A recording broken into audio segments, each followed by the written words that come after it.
All right. Hello, everyone. And I want to welcome you once again to another live edition of the WGSN-DB Going Solo Veterans Corner. And I'm your host, retired Army First Sergeant Paul Holbert, and it's good to be with you again this evening. I want to thank our audience for joining us, whether you watch us live or those of you that catch the recordings after they're posted. We appreciate your participation and your emails and your thoughts as you send them in to us. In fact, it's our audience made up of people like you that helps us make the list of the top 25 podcasts here in Northern Virginia to watch. So we appreciate your support. But before we get started, again, of course, I just want to mention our sponsors very quickly. Quest Jewelers from Merrifield, Virginia. Folks, Quest Jewelers, as you know, the holidays are coming up, and I can tell you from personal experience, they've got a wonderful selection of jewelry there. And whether you want something from the showroom or you need something custom made, they can help you do it. So I encourage you definitely to take a look at the website or give them a call and see what they can do for you. I also want to thank Nationwide IT Services. NIS is a service-disabled veteran-owned small business here in Fairfax, Virginia, owned by retired Army Warrant Officer C.K. Park, still working hard after all those years in the military, running his own company. They've got offices all over the United States as they support a myriad of contracts, both in the public and private sector, and they help businesses and federal agencies with everything that you can think of, from IT to security to training to performance management. So if you need help with your business, I guarantee you he and his folks are qualified to do it. And finally, I also want to thank Hill and Ponton. Hill and Ponton are veteran disability attorneys from Florida. Hill and Ponton, for the last 30 years, folks, they've been helping veterans and their families get the things that they should be able to get and that they have earned through their service. Not only just the veteran, but their family members as well. So if you're struggling with the VA or you're not sure how to go about filing for a claim or getting help, you can also go to their website because they provide free webinars, and occasionally they will also provide free broadcast of information.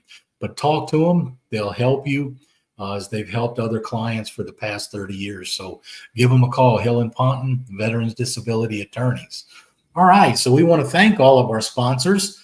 And tonight, we want to get into our show tonight with our guest, Doug Fishman from Operation Helping Hand.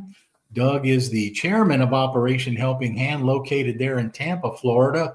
And they have been around for around 20 years, and have helped over 2,000 veterans obtain support, from local areas at the James Haley Hospital there.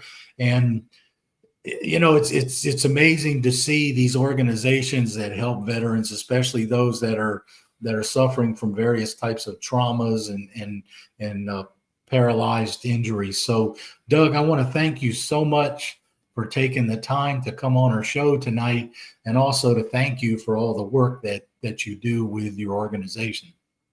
Paul, I just want to say thank you. It's great to be with you, and I'm really looking forward to the discussion, and I'm really looking forward to talking about Operation Helping Hand of Tampa. So, yeah, and Doug, I got to ask you, I know that you're not a veteran, and that makes no difference to any of us. It's just a lot of my guests, of course, are veterans and from veteran service providers, but I know you're not a veteran. But the interesting thing about this is, I'm wondering, as someone who didn't serve in the military, what prompted your interest? How did you get involved in Operation Helping Hands? Well, I've got back, my family has served in the military, so yeah. I am familiar with that. I myself have not served in the military, but it's an interesting story, because what happened is I went to a networking event here in Tampa at our stadium, Raymond James, and it was a really windy day, and there were a couple of gentlemen that were in military uniform. They were elder gentlemen, and the wind kept gusting, and all their stuff kept flying all around. And I was just watching them trying to catch it and go get it. And I just felt compelled to go help. And so I helped them gather all their stuff. And then they invited me to come join them, and we sat down and talked a little bit, and they told me about what they were doing and about the focus that they had, and how they needed really to develop a little bit more as far as different events. And that's how I became involved. And at that time, I just said, use me as a sounding board. I've been in charitable functions for a great deal of my life, and I work with local schools here, and I ended up helping them with their golf tournament, and it just became a partnership. And when the gentleman who was the previous chairman, he needed to go be with his family in North Carolina, and at the time there was really a kind of a leadership vacuum, and I volunteered and said, listen, we're doing too much good right now. We can't suddenly stop. I said, there's too many people that we need to serve. And that's how I became involved. Yeah. I mean, so that's pretty interesting. You just kind of stepped right in and I know the organization's been around for about 20 years. 2004, exactly. Yeah. 2004. Okay. Yeah. So, but share with the audience just a little bit about what Operation Helping Hand does and just exactly who you help. Well, specifically, we help both veterans and active duty members of the military that are going through rehabilitation at the James A. Haley VA hospital, specifically the Polytrauma and the spinal cord injury centers. They're, very severe injuries. These are the most devastating injuries that people can have. And there was a need specifically for help within that environment. And that's where there was a recognition, after the towers came down in 2001, and we had boots on the ground in Afghanistan, and what happened in the Middle East is that weapons had become much more deadly, and the wounds that we were seeing were much more extreme. And so new types of rehabilitation needed to be developed. It was something that hadn't been seen, in years, because it was the first time we'd had boots on the ground for several years, a couple of decades. And, that's really where we stepped in and said, these are things that really need to be taken care of. Yeah. Yeah. I mean, I got to tell you, when I was still working in my second career post-military, I worked for a number of federal agencies in DC, including the VA for a while.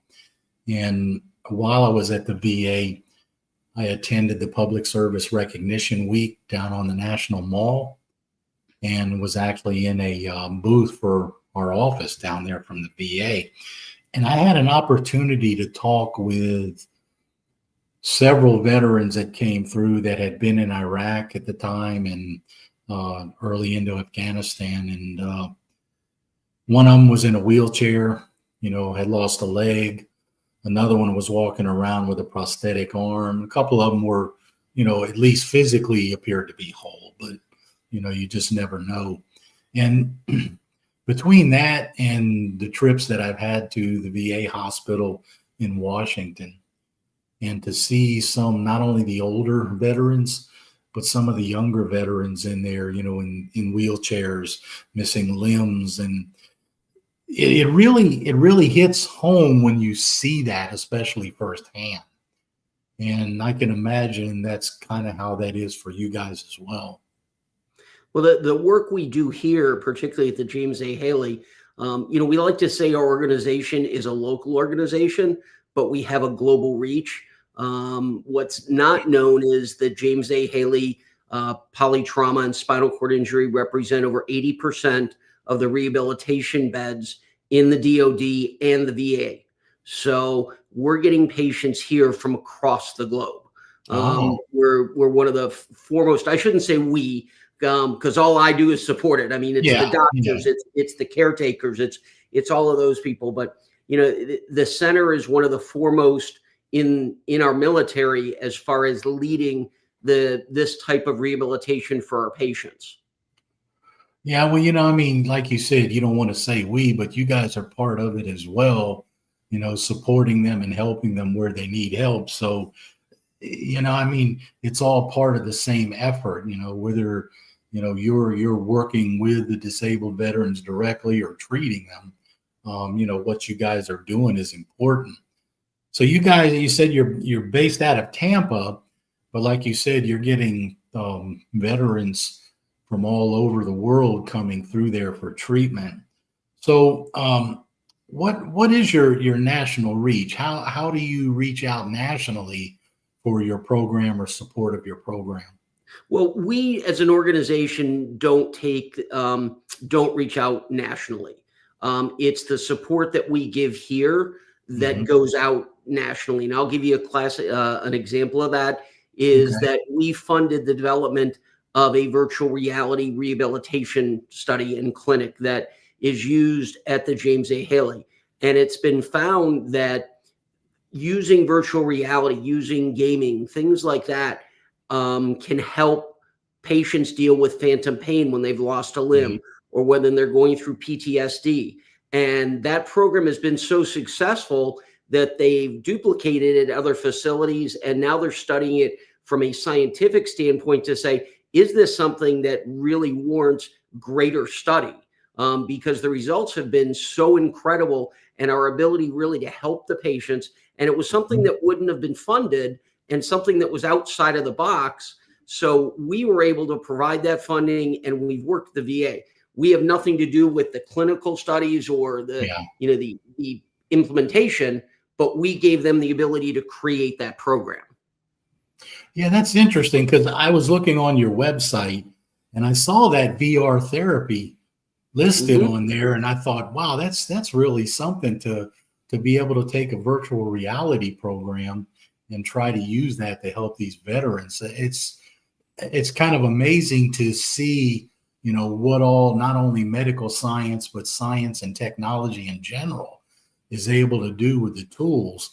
And you guys also, tell me a little bit more, because you guys also have a dance movement therapy, you have arts and music. So how do those work as well, in addition to the virtual reality technology? Well, the dance, the music, there's arts therapy, there's so many different things.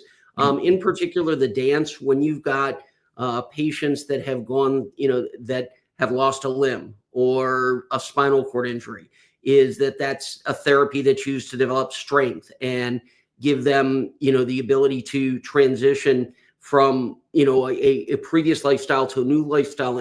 And it gives them the ability to focus on some things that are in a very positive light, as opposed to just standard rehabilitation techniques.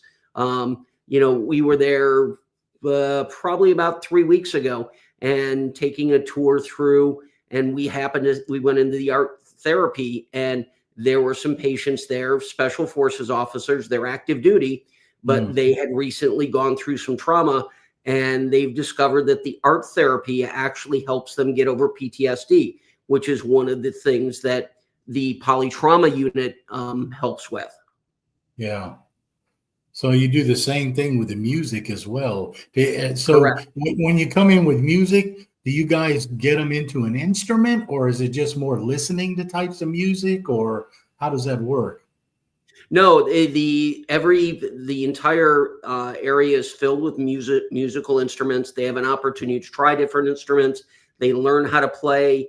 There are different modes of music that they learn how to do. The same thing with the art therapy. There's also mechanical therapy in regards to woodworking and metal shop. So, it's very much a hands-on type of activity where they're able to do things that are very enjoyable, but help them retrain themselves so they can join back into the world, or they can get back to active duty. I mean, the one thing we're very proud of is a lot of this rehabilitation is supportive of active duty people who might have been injured. And the goal is to get these soldiers back to their platoon or back to their units so they continue to support whatever activity they were doing. Yeah, I have to tell you, during my active duty days, I was stationed as an instructor at Fort Benning when the whole incident in Somalia happened. And there was a Delta operator who I just happened to meet. in the gym at Fort Benning, because I was in the gym all the time there, and we, became casual acquaintances. And I noticed after that, I didn't see him for a while. And then finally, it was probably about 4 or 5 months later, I saw him in the gym, and he had a prosthetic leg. He had lost his leg below the knee in that operation. And it was really, talking with him. You were just talking about trying to get these veterans back to their units. He was so happy that with his prosthetic leg, the Army decided to keep him because he was so well trained that he could still function in planning and operations aspect of what they were doing, even though he'd be severely limited as far as actual, covert operations. But he was still valued by the military, and that meant so much to him. And to hear you talk about how, you want to help the veterans get back to their units. Yeah, that's what most of them want to do, as soon as they're out and going. And I'm sure you see that. So it just kind of made me think about him when you mentioned that, and the fact that he was so ecstatic that the Army kept him and thought he was valuable enough to continue to use in his capacity. And I'm sure those veterans really appreciate the help they get that help them go that way. So you guys just had a big thing during the summer in New Orleans, the wheelchair games, I think it was in July. Yes. So how did that go? Well, that was a gathering of different people, not just necessarily military people, but our sponsorship was limited to the veterans and activity at the Haley. Is a lot of these patients go and they participate in several different games, and it just gives them the patient that we particularly work with at this time. She really wanted to continue to grow and continue to get better. And part of that plan was that she was going to get involved in cycling. Now, she doesn't have use of her legs or very limited use of her legs.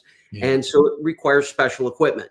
The VA, although they supply general equipment, when it comes to specific equipment for things like the games, the wheelchair games, they don't have access to that. So that's where we step in, is through their caretakers, through the patients, is that we're able to give them financial support so they can go buy this equipment. In this particular case, it was a recumbent bike. Those bikes are anywhere from $3,000 to $6,000. So it's an expensive piece of equipment, but it enabled this particular person to be able to go to the games, to be able to train.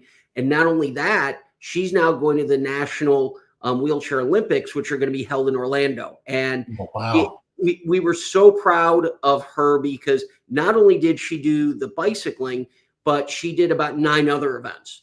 And it just to see her enthusiasm and, just where she has come from too, it is incredible. And it justifies everything, and everything we do is taking a look at that. Yeah, it's, that's something to hear. I know my younger brother, who works down in one of the air bases on the Gulf Coast. He's been working for the past, at least I know 5-6 years at least. He volunteers. They host a big thing of the Special Olympics down there at the air base every year. And he's been involved in that for a number of years. And he's always mentioned about how rewarding it was to see now you're talking about a veteran who has a physical handicap. These are kids, a little different situation, but the same basic thing. The Air Force Base there is supporting them. They host them, and it's always wonderful to see what kind of programs that our military communities and military-like organizations provide. Well, Doug, we're going to take just a quick break. And when we come back on the other side, I want to talk to you a little bit more about what you're doing and ask you what some of your other success stories are. So we'll be right back after we hear from our sponsors.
In service of our nation, you gave everything you had. You sacrificed your comfort, your peace, sometimes even your well-being.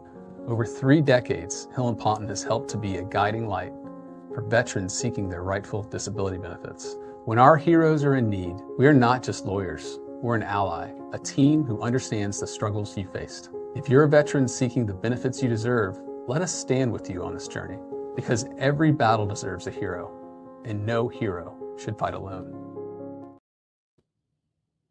All right, welcome back, everyone. And you've been watching the WGSN-DB Going Solo Veterans Corner.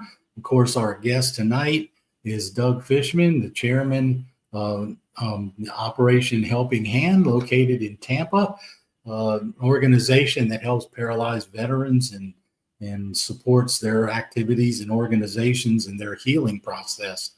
So, Doug, I had a chance to spend a little time looking at your website, and I thought it was interesting. And you guys do things year round. I notice on there that you hold barbecues. You've got a holiday dinner scheduled, and I think I even saw a golf tournament or something scheduled for shortly after the new year. So, what are some of those things that you do, and does any of it entail any national reach, or is it mostly around the area? Our events are generally local. We would love to extend that out, clearly because the patients we're helping are global.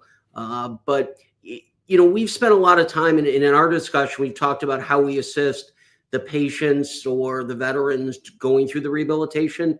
One thing I'd like to touch on, and it really goes to those activities that we develop, is that a great deal of our support goes to the families of those patients as well.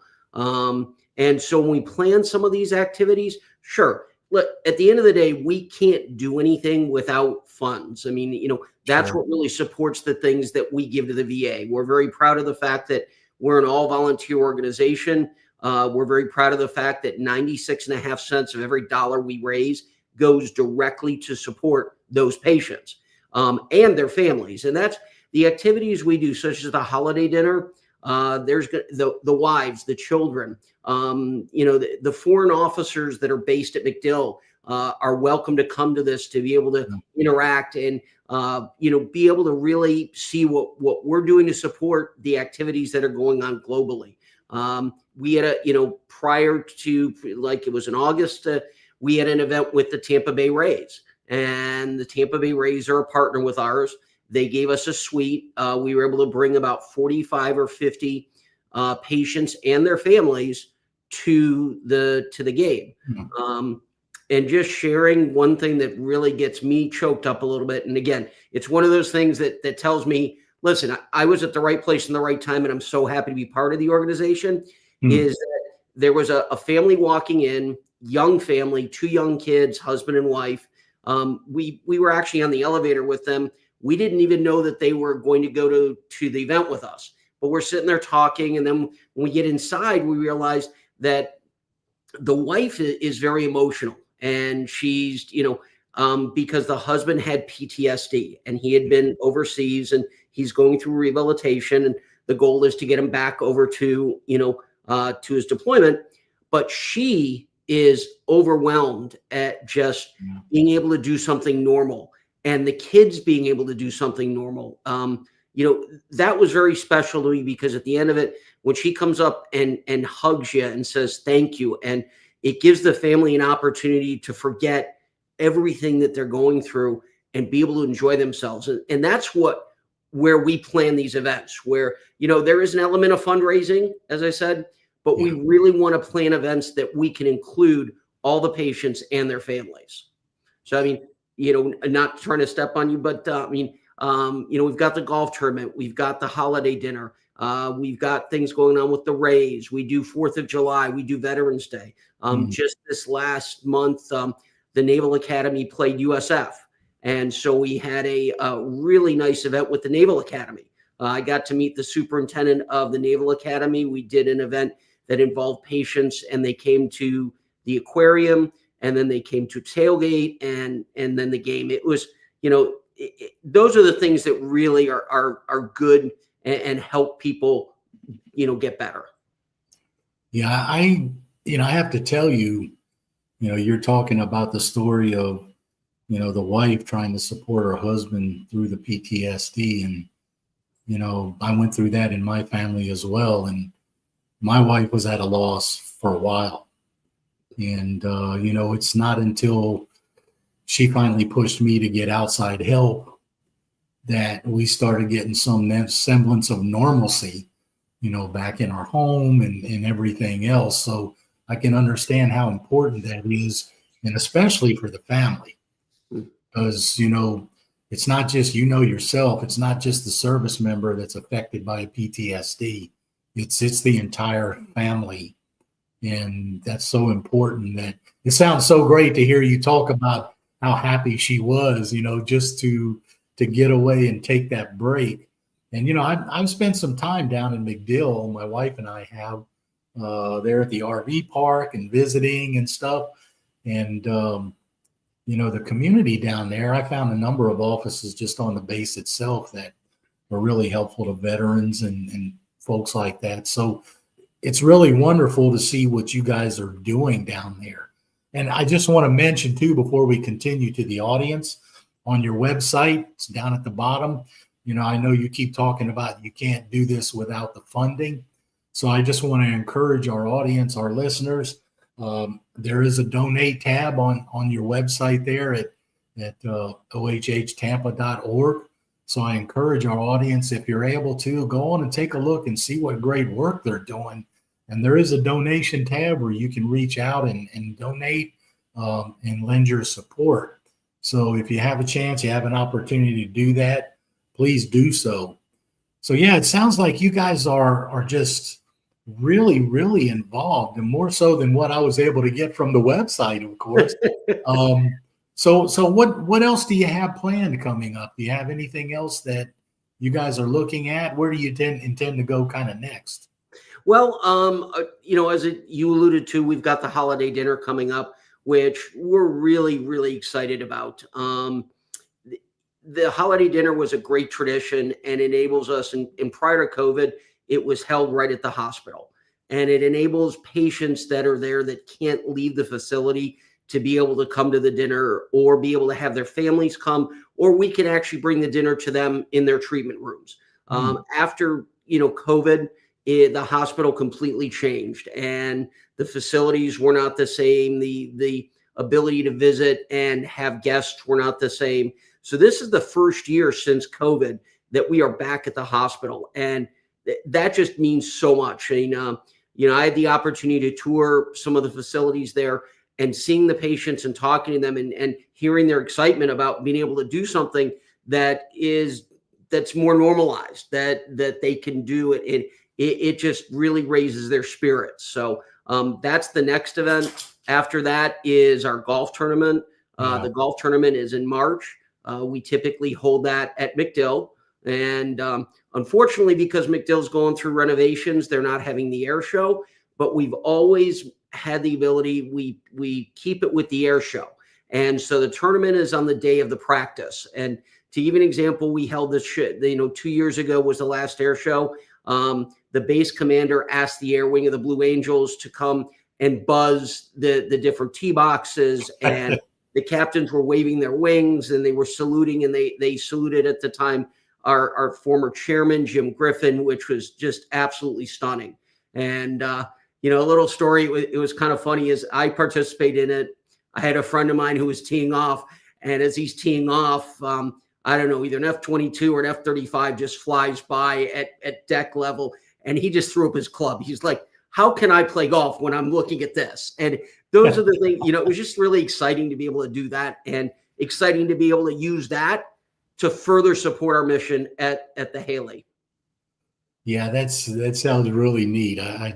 Those are some impressive things when you get the flybys with those aircraft like that. Oh yeah. Yeah, I still remember watching the Thunderbirds as a kid at Hickam Air Base. Yeah, it was the Hickam Air Base, in Hawaii. They did several shows when I lived over there as a military brat. So those are definitely impressive. So I want to ask you mentioned the one spouse that, was just so happy about having the opportunity to do something normal with the family and all. But, and I know that you guys also help family members. What else, what other kind of things do you do? I mean, for the family members? Well, I'm going to go back to how Helping Hand was founded, and it'll demonstrate a little bit about how our interaction came around, because it wasn't specifically to support patients. Is Dr. Scott, who runs the Polytrauma unit at the hospital, was walking out, and as he's walking out, he noticed an automobile sitting there, and he goes and does whatever he's going to do, and as he's coming back, the automobile's still there, and there's a woman in there, and she's got 2 children, and he's kind of like, why is this woman sitting here in the parking lot? So he knocks on the window, and she rolls it down, and there are tons of McDonald's wrappers. There's tons of candy wrappers. Clearly something's going on, and he says, why are you here? Why all the food wrappers? And she goes, well, my husband's being treated in the hospital, and we can't afford to stay anywhere, and we want to be near him. So thus, he approached Bob Sila, who at the time was with the Military Officers Association of America, and thus was born Operation Helping Hand as a 501c3 a little bit later. But that's really where we came into focus and said, boy, there's a need. We need to be there. And so we help that family. When families come into town, we will, put them up. We help occasionally if they have financial trouble or they need, a mortgage payment. When a new patient comes in, one of the things that's really overwhelming is they don't know the community. And so we provide them with a welcome bag that has blankets and pillows and gift cards and resources for both them and their family to be able to understand the community, be able to navigate it and make it much easier, hopefully easier and much more comfortable. So in that regard, we do a lot to support the families, and because they're so important to that rehabilitation process. I mean, at the end of the day, a person sitting here by themselves when their wives are in California or Mississippi or somewhere else, it's emotionally draining, and they're not 100%. So another example of how we help, not necessarily a family, but there was a person who was a paraplegic here. They were going through rehabilitation, but they didn't have a vehicle to be able to go places. So we actually shipped their car from California, from their station in California, had it retrofitted and had them go through rehabilitation here at Haley to be able to learn how to drive. Wow. So those are some of the things that we really, that at the nitty gritty of it, that's what we do. And we serve at the pleasure of the Veterans Administration, of the Polytrauma unit, and whenever they see a need, they come to us. Yeah, that's so great to have that relationship and hear how you guys help the families and things like that. It's just incredible and really kind of sad, I guess you could say too, to hear some of the stories of how these people that have served the nation end up in this position, and then their families are suffering and they're put in, pretty rough conditions. And it's great to see an organization like Helping Hands doing things in the community like that. Well, I want to ask you though, Doug, before we close the show out, you guys are doing such great things around there and involving, various organizations in the community, the sports teams, and the reach out seems really great. But I wanted to just ask you if you would share with our audience, if there was one thought that you'd like to convey to the audience tonight, what would that be? I guess my thought is that I hope at some point there's not a need for an Operation Helping Hand, is that we get to that point where no longer do we need to be able to have that support. At the end of the day, that's our goal, is that we're here until anybody that we can help is helped. We've got limited resources, but we do as much as we can with what we have. And I guess that really is, if I had to say what our mission is to serve until everybody's been served and that nobody needs help anymore. Yeah. That's a good thought, and a very lofty goal as well. I have to say, but it's a little bit esoteric, unfortunately. But in reality, we, at the end of the day, we do so much, and we're not defined by anything. I mean, it's where we need help is where we go. What we need to do to support is who we support, and that's our mission. And at the end of the day, it's going to be nice to wake up someday and have the rehabilitation clinic say, "Listen, we're good. We're in a good place." Well, it's good that you guys have that flexibility to be able to just be reactive to what the VA clinic and them there tell you they need. In other words, you're not so rigid and structured that you can just simply to react to things as it changes. And, it's really good that you've been able to develop that. But I have to tell you, Doug, my hat's off to you and Operation Helping Hands. As a veteran myself who's gone through a number of things and, dealing with my own physical limitabilities at this time, it's great to see what you guys are trying to do to help veterans through your community. And I really want to thank you so much for not only what you do in your organization and what they do, but for taking the time to spend with us this evening to tell us and share with us so that our audience knows as well.